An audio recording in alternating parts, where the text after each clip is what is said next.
Hi, Savvy Sales community. Today I have a question for you. How would your sales life change if you had more conversations with qualified prospects? I bet you're thinking, Christine, that's obvious. I know. So let me ask you a different question. Do you have the right strategy to talk to more qualified prospects? That's what this video's all about. But you know what, Luke? I think we're going to break this up into two videos, and here's why. This first one could be really long because I have a lot of strategies and tips to give you and scripts. But I also want to encourage you to watch both to the very end because I have a free download for you called the Essential Phone Call Checklist that I personally use. I want you to have it too. Keep watching.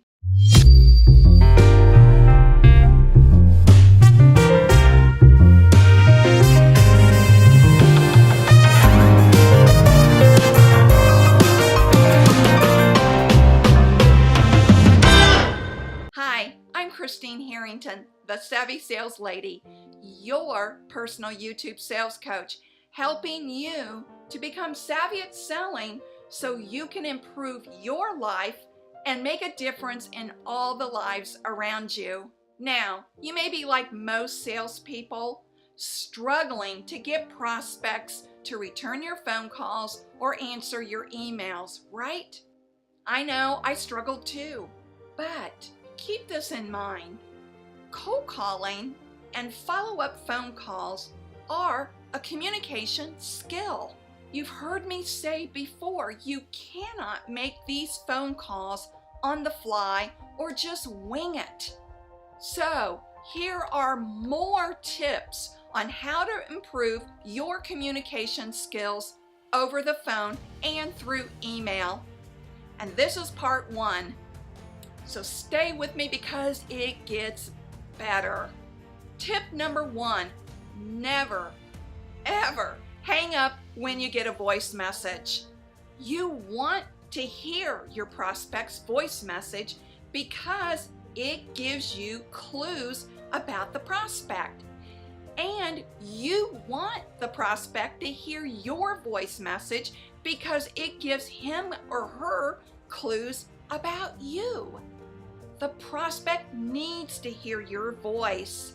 The prospect can learn about you just by listening to your voice message. That's why it's important not to hang up.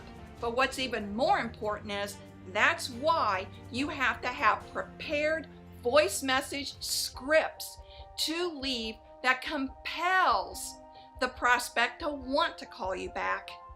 Here's another important question to ask yourself before you pick up that phone.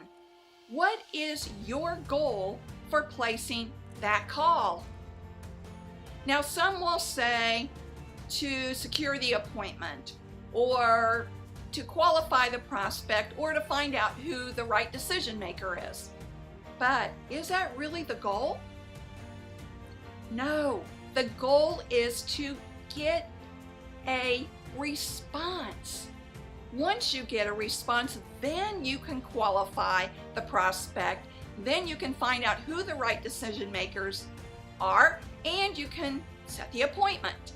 Since your goal is to get a response, think in terms of what do you need to do and say in order to get the response. And this leads to tip number two. What's your plan to get the response? This is where I see so many salespeople missing the mark.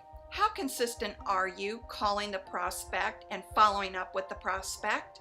If you don't have a plan or a strategy, my guess is it's pretty inconsistent, which is why you're not getting amazing results.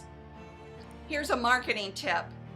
Repetition increases responses. Cold calling and emailing repetition increases responses. Every call you place, every email you send is a marketing opportunity for you. But so many salespeople only see their role as sales, and they're not embracing all the opportunities they have to market themselves. And the next important point is tracking your emails and your cold calls. You want to track because it will tell you what works and what doesn't work. Peter Drucker once said, "What's measured improves."